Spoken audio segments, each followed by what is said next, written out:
家なしです。結論から言うと、申請、蒼天、グレンでやめた、ライフステージが変わった、高難易度に疲れた、人間関係に疲れたって人たち、戻る価値あります。で、もし原因があれなら、正直どうかなっていう感じです。というわけで、先日の忍耐でのスイッチ2版発表をきっかけに、今の14が気になってる方もいると思うので、4年で400本以上14の動画を投稿している私が、忖度抜きで意見します。早速本編どうぞ。サミダレでいきます。まずは当時リアルタイムで申請蒼天グレンをプレイしてやめた人、戻る価値あります。実は私も2013年に申請がリリースされた時、数時間だけプレイしてたんですが、メインクエスト進めてる時に何が面白いのかピンとこず、確かエールポートあたりでやめちゃいました。魔術師レベル16のアカウントが今もロドストに漂っていますが、行月で一度話が完結するって聞いて復帰してメインクエやりきって実感したんですが、グレンあたりで終わった人目線ではメインクエの面白さっていうのは上り調子に移るのかなと。特に漆黒から行月あたりの評判が高くて、事実国内外のメディアの評価も伴っています。ストーリーの良さは新規向けの動画でも喋ったんで切り口変えるんですが、バトルコンテンツもレベルアップしていて、例えば新生のレベル 41ID ストーンビジルと黄金のレベル 97ID ヴァンガード、なんかパッと見黄金の方が映えるじゃないですか。ボスデザイン、背景、スキルエフェクトのようなグラが映えたり、あとサウンドエフェクトが多彩だったり、あと一つのコンテンツ中のなんかレベルデザインっていうのかな、それが後期のバトルの方が巧みで、初期のバトルって竜巻攻撃とか前方反面範囲攻撃とかそういう攻撃が3発的にパシパシ来るだけなんですけど、後期のバトルって例えばまず遠範囲攻撃が来ます、次奥義範囲攻撃が来ます、次遠範囲と奥義範囲が同時に来ます。できるかな。じゃあ今度遠範囲と奥義範囲の場所を直前までシャッフルしてみようか。できるかな。見たく導かれるままやってみたら気づいたら難しい動きができていて気持ちいいって感じるシーンが後期の方が多いんですよね。バトルを通じて着実に己のスキルのレベルアップを感じる。だから面白い。というわけで当時の新生蒼天グレンあたりをプレイしていた方目線では、ストーリーバトルともに別ゲートまでは言わないけど大きくレベルアップしているのでぜひプレイしてください。次、ライフステージが変わった人、就職、結婚、出産、子育てなりで以前よりもゲームに時間が取れなくなった、あるいは時間の取り方が不定期になったってタイプの人ですね。14もそういった人に寄り添う必要性を認識しているのか大きくメスを入れるようで、一番象徴的なのは来年1月のパッチ 8.0 からコンテンツの報酬管理が日時じゃなくて週次に変わる点。今まで効率的にキャラを強化するにはどうしてもデイリーでインしてエキルレとか特定のコンテンツをグリグリ回さなきゃいけなくて、で正直私もだるくてほとんど手つけてなかったんですけど、今後は週ベースで好きなコンテンツをプレイすれば良くなるんですって。平日業後にインする気力なくて、でもそうすると毎日インする人と比べて成長の効率が悪くなるから萎えるわって人も、休日にまとめてやればいいやってなりますね。あと時間の確保って話とはちょっとずれますけど、今まで成長のためにはっつって興味ない ID のルレ回していた人も、このアナハイムファンフェスのプレゼン資料を見る限りは収集品5つ作って納品しろとかフロントラインやれとか興味あるコンテンツだけ選んでやれば良くなるように見えるので、以前よりも短くなった可処分時間内でより好きなことをできるようになる。それが成長効率面でも支持されるようになったっていうのは、前よりも忙しくなったあなたにとって追い風なんじゃないかなと思います。それは分かったけど、来年1月の 8.0 からそうなるんだったら 8.0 に復帰すればいいんじゃないの。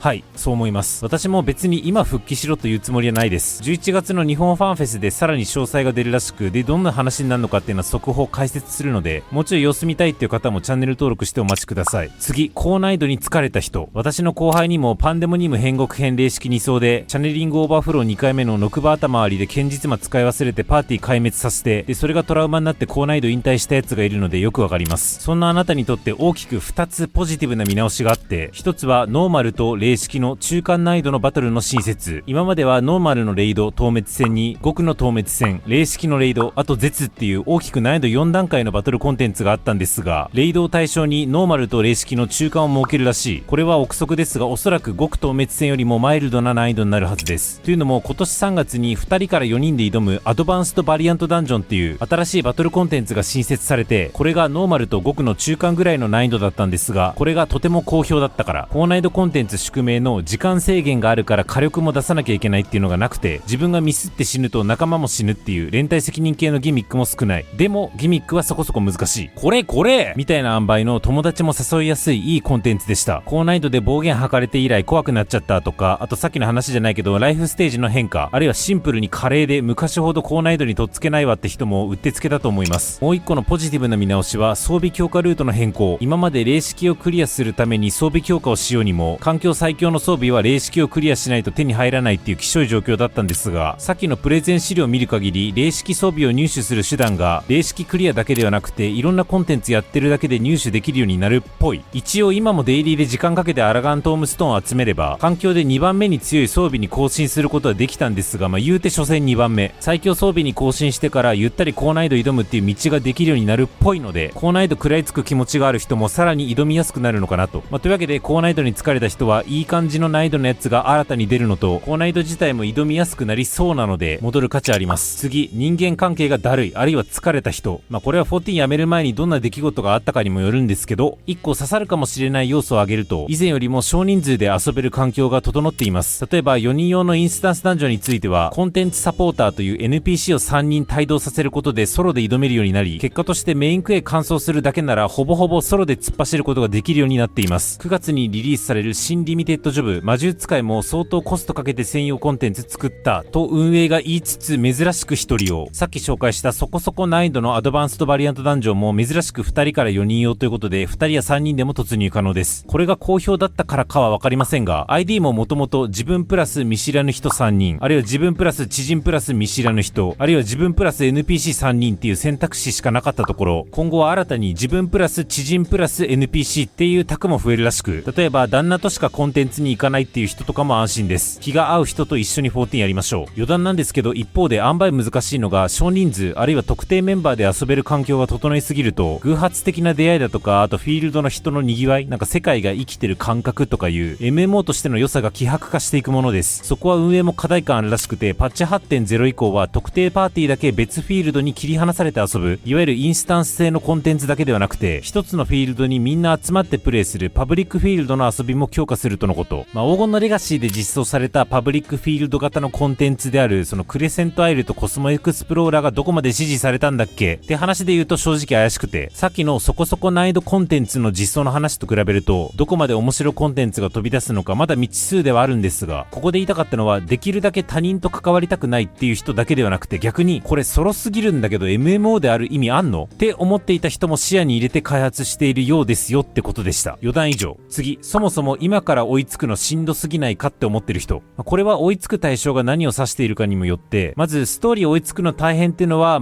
その通り。ストーリー全スキップしてバトルとかミラプリだけ楽しんでる人もいるから、もしだるければストーリースキップできる冒険録リアルマネーで買って使っちゃえと思ってるのが本音なんですが、それは置いといて、もっと大まかな枠組みでの追いつくっていう話ですね。例えばジョブの特性はそれぞれこんな感じ。1日の大まかな流れとしては、エキルで回すとトームストーンこれだけ貯まるからソリューション9行ってトークン装備と交換して、でついでにノーマルレイド4層8周回って別の名前のトームストーンもらって武器強化してみたいな、ベテラン非課線だけが知ってるなんとなしの常識、ルーチンワークというか、そういう村社会に今更追いつくのがしんどいっていうのはあると思うんですよね。でそれで言うと、これまで言った通り装備強化ルートが一新されるので、そこの知識はベテランと新参で一旦差がなくなるのと、あとここまで一度も触れませんでしたけど、13年かけて積み重ねられてきた全21ジョブのスキル回しがパッチ 8.0 でエボルブモードと称してまさかの一新だそうなんで、全員スタート地点同じです。もちろん今日まで黒魔同士触りまくってた人と 8.0 から触り始めた人が同じ水準で使えるかって言ったらそうではないでしょうけど、でもせーので新しいものを触ることになりますし、あと個人的に楽しみなのがグルーヴ感ですよね。 8.0 で意を決してスキル回しガラポンしたら新タンクジョブが実は強すぎたとか、竜騎士のジャンプ悪用したらダメージ軽減量でかすぎて高難易度コンテンツの難関ギミックがぬるゲーになっちゃったとか、単純に先生術師のエボルブモードのプレイフィールクソすぎとか、そういうお祭りが実装直後は出てくると思うんですけど、そのあたりがモグラ叩きされて地ならしされた後から参入するより、そういう渦中でゲームしていた方が絶対楽しいはずです。というわけで来年1月からベテランだろうが新参だろうが同じ新鮮な気持ちで楽しめますので、ストーリーだけはちょっと追いつくの大変ですけど、そこを乗り切る価値はあるかなと思います。そして最後、行月のストーリーで燃え尽きた人、あるいは黄金のストーリーで折れた人、これだけ唯一戻る価値ありってまだ断言できないです。こういう方の場合、結局のところ黄金のストーリーは評判が悪いらしい、あるいは自分には合わなかったという前提で、じゃあ直近のパッチ 7.5 とかそのあたりで持ち直しつつあるの 8.0 のストーリーは面白そうなのってところが関心ポイントだと思います。一個人の所感としては 7.2 ぐらいから14がもともと得意としていた領域にぐいっと軌道修正しにかかったなって印象で、アシエンとか第4世界とか星の再統合とか北欧神話とかで主役も主人公に当て直した感じ。 7.2 なんなんかは演出面含めて明らかに改善入ってます。ただ気になるのが、新生からの争点って、珍味集めてた1階の冒険者が1地域救って、ちょっと大きくなって満を持してイシュガルド問題解決へ。あと天狗のアルフィノが鼻折られて新たな仲間との旅路を経て成長みたいな積み上げになってる印象なんですけど、今回黄金のヒロインのウクラマトとかすっぱり退場しちゃって若干の仕切り直し感があるので、 8.0 で直ちに盛り上がりを見せるかっていうと、ファーストトレーラーを見る限りでもどうかなっていう感じ。現時点ではまだうわーメインクエ再燃早く戻れ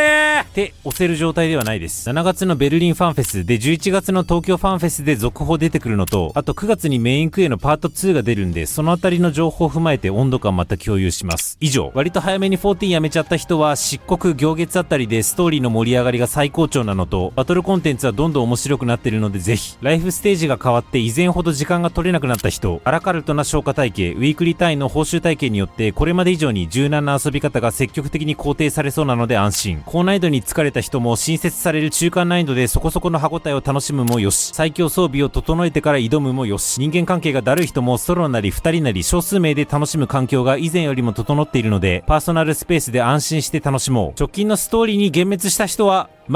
追って報告するわって感じです。8月にスイッチ2版がリリースされるから戻り時というか、来年1月の 8.0 で今話したようなガラポンなり、あと全然言ってなかったけどエヴァコラボなり、新しい仕掛けいっぱい出てくるから戻り時って感じかな。スイッチ2版なら長いメインクエもベッドの上に寝転がってできそうなので、また一緒に14やりましょう。一度14やめた人の引退ポイントや引退理由、あとはそういう人から見て今14はどう映ってんのかっていうのが気になってます。ぜひコメントで教えてください。もう戻った人はこれから復帰する人に対して今の14の感想や今後の期待感をどうぞ。8.0 からバトルコンテンツまた全部解説するのと、 8.0 までも最新コンテンツを初巻付きで速報しますので、今戻ると決めた人ももうちょい様子見したい人もぜひチャンネル登録お願いします。動画化に至らない小ネタは X で語ります。そちらもフォロー何卒おつげなし。